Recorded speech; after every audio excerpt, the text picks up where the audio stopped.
as one thing.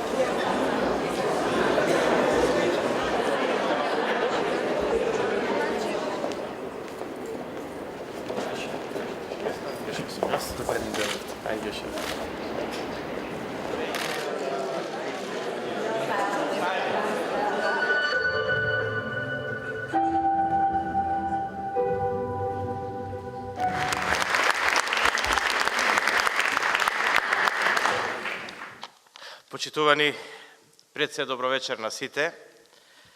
Почитуван раководител на канцеларијата на УНИЦЕФ, господин Бенџамин Перкс.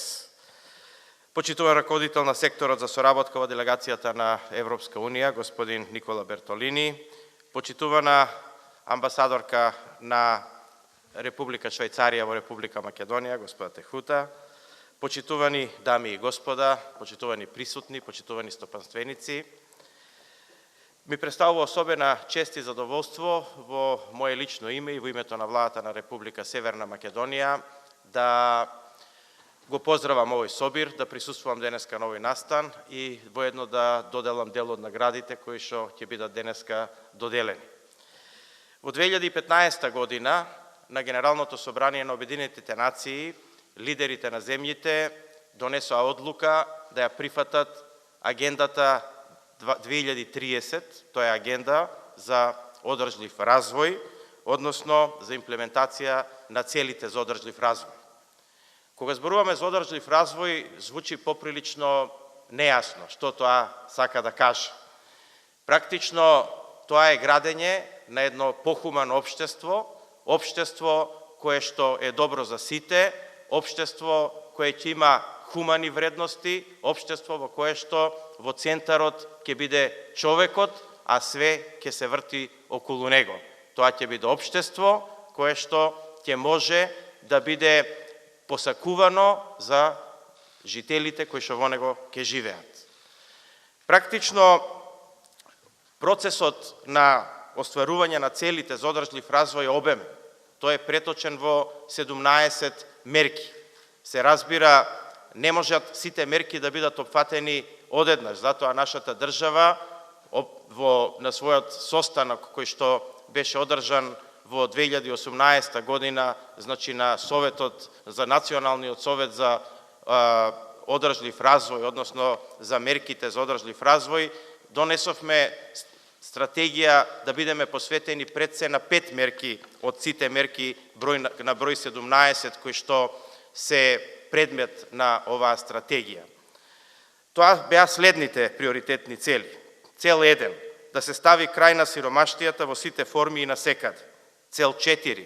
Тоа е наша цел 2, но 4 по нивната номенклатура. Да се обезбеди инклузивно и правично квалитетно образование и да се промовираат можности за доживотно учење за сите. Цел 8. Да се промовира инклузивен и одржлив економски пораст, целосно и продуктивно обработување и достојни работни места за сите.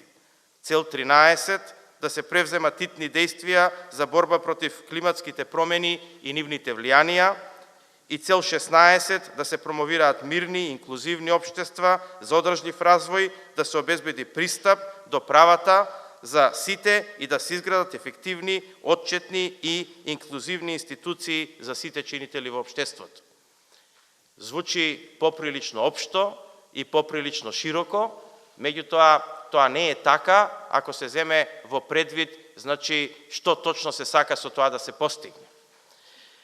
Да, широки се и бројот или голем се е бројот на индикаторите кои што треба да се следат, тоа се 243 глобални индикатори со 169 специфични цели. Комплицирана е програмата, заради тоа што е комплициран и животот, заради тоа што е комплицирано и општеството. И не може да се направи ништо едноставно и брзо, меѓутоа слушнавме и видовме тука повеќе умни реченици од повеќе умни луѓе. Јас ќе издвојам една која што не беше тука презентирана, а која што мене ми импресионира во животот, а тоа е дека доколку сакате да ја предвидите иднината, најдобро е истата да ја стварате. Тоа го рекол Абрахам Линкон. Најдобро е да стварате општество во кое што ќе има правда за сите, и добри услови за сите. Тоа е уствари и целта на овие цели, на постигнување на целите на одржлив развој. Дали е тоа можно? Да, веројатно е можно. Дали е тоа лесно? Сигурно не е лесно. На кого паѓа одговорноста тоа да го направи? Паѓа на тие кои што ја превземале одговорноста да ја водат државата, односно на нас како влада и сите влади кои што ќе дојдат во иднина. Агендата 2030 изгледа амбициозно, изгледа неостварливо и би било добро да дел од нејзе биде остварена колку што може побрзо, а во најголем обем да биде остварена до 2030 година. Владата во своите програмски определби постави најголем дел од овие цели кои што се поставени во оваа агенда.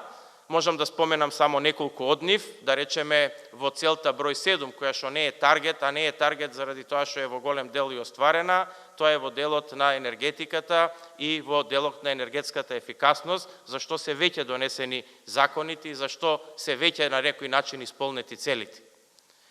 Но целите кои што тука ги имаме во делот на правдата, во делот на пристапот на образованието, во делот на инклузивниот и одржлив економски раст, што значи добра или еднаква благосостојба или колку што е можно поеднаква благосостојба за сите жители во едно општество, се итекако важни. Поготово делот на образованието денеска во Република Македонија е многу важен. Во Македонија, односно во Република Северна Македонија, ќе биде итекако важно образованието во наредниот период. Зошто? Заради тоа што тоа ќе биде и е основа за секоја добра економија, а добрата економија е основа за добриот живот на граѓаните на една држава. Ние во Република Северна Македонија се соочуваме моментално со висок процент на невработеност. И тоа е извор на одредени страдања, на одредени граѓани во Република Северна Македонија, заради тоа што практично немањето работа значи немањето квалитетен живот. Но мислам дека имаме уште поголеми предизвици од тоа. Прво, бројките кои што ги имаме како невработеност е една голема дилема колку се точни. Зошто? Затоа што ние, кога ќе се соочиме од една страна со процентот на невработеност, тој е голем, нешто околу 20%, но од друга страна, ако побарате на пазарот на трудот, луѓе кои што треба да ги пополнат работните места во реалната економија, такви луѓе тешко можете да најдете. И стопанството има реален проблем и тој проблем ние како држава мораме да го надминеме. Како ќе го надминеме тој проблем? Прво, каде е проблемот? Проблемот е во долгогодишниот несоодветен образовен систем. Држава во која што практично 95% од средношколците се запишуваат на универзитети, кои што имаат, би рекол, дискутабилен квалитет во своето образование. Тие млади луѓе добиваат ливчиња, што се викаат дипломи, меѓутоа добиваат дипломи од дејности, од области, кои што по мене се несоодветни и непотребни на реалната економија во Република Северна Македонија. Во таа смисла, треба да го бараме изворот во делот на образованието на проблемите тука. Треба да направиме радикални промени во тој систем. Тој систем генерираше надеж за луѓето, за младите луѓе, но не им кажа при тоа дека на крајот од тој мост, што се вика надеж, има провалија, бидејќи они со таквите ливчиња, што се викаат дипломи, не можат да обезбедат за себе соодветен квалитетен живот и за своите семејства. Затоа треба да направиме радикални промени во образовниот систем во државата. Мораме да се свртиме повеќе према реалниот сектор и реалните потреби, да направиме сериозна евалуација на квалитетот на високото образование, но исто така на младите луѓе да им кажеме дека итекако е добро, итекако е корисно во нивниот живот да тие се занимаваат и со реални занаети. Односно, треба да се воведе така нареченото дуално образование, каде што луѓето и младите граѓани ќе може да почнат да заработуваат и да работат уште од својата 16 годишна возраст. Тоа треба да биде отсликано и во практично законските регулативи во Република Македонија и како такво треба да обезбеди да се решат и потребите на младите луѓе, а и потребите на економијата. Зошто го зборувам ова? Бидејќи кога ги читаме целите на кои што сме посветени, тие се насочени кон тоа да обезбедат подобро општество и подобар живот за граѓаните. Но тоа не може да се направи ако тие граѓани не се запослени, ако земаат мали плати. Напротив, тоа може да се направи само ако се обезбедат овие предуслови. Од друга страна, врзано за економијата. Каква економија нас ни треба во Република Македонија за да го обезбедиме тој подобар живот за граѓаните? Дали ни треба економија во која што ќе има фабрики каде што ќе се запослуваат трудоинтензивни, односно ќе има трудоинтензивни дејности или работни места, каде што ќе се запослуваат по 5-6 илјади луѓе, а при тоа да земаат по 200-300 евра. Тоа не е решение за квалитетен живот, тоа е практично решение како вие тие млади луѓе ги ставате во една чекалница, да тие работни места практично ги користат само до моментот додека не добијат работна виза за некаде надвор од Македонија и да излезат од Македонија. И така ги губиме младите луѓе. Тоа треба да престане. Тоа треба да престане на начин да за овие млади луѓе се обезбедат поквалитетни работни места, а тоа само може ако има инвестиции, фабрики, фирми кои што ќе бидат со повисок технолошки развој, ќе произведуваат производи со поголема додадена вредност и ќе може со тоа да обезбедат посоодветни плати. Посоодветни плати не само за трудоинтензивните работни места, него посоодветни плати за млади инженери, за млади правници, за млади економисти, за млади менеджери и пред се и над се, сакам да кажам дека е многу важно за млади предприемачи.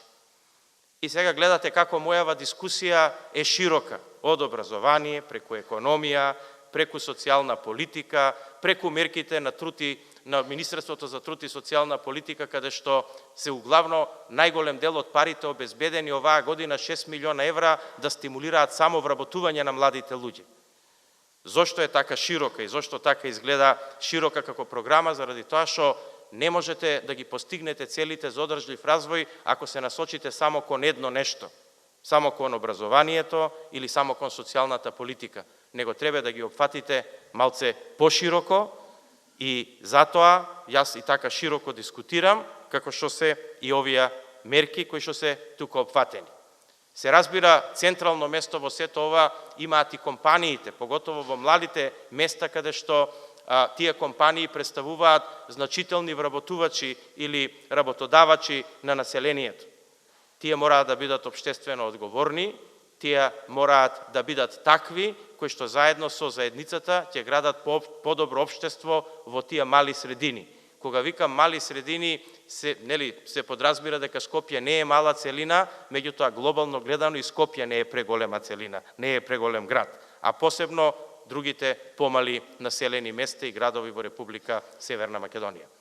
Во таа смисла, сакам да ги поздравам и ќе ми биде задоволство денеска да им ги предадам наградите на компаниите кои што учествувале во исполнувањето на овие цели за одржлив развој, кои што биле социјално одговорни и кои што придонеле да нашата заедница и нашето општество биде подобро и да се еден чекор кон остварување на овие цели за одржлив развој кои што се пропишани во Агендата 2030. Јас не би должел повеќе, ви благодарам на вниманието и уште еднаш ја користам приликата на сите наградени да им честитам. Благодарам.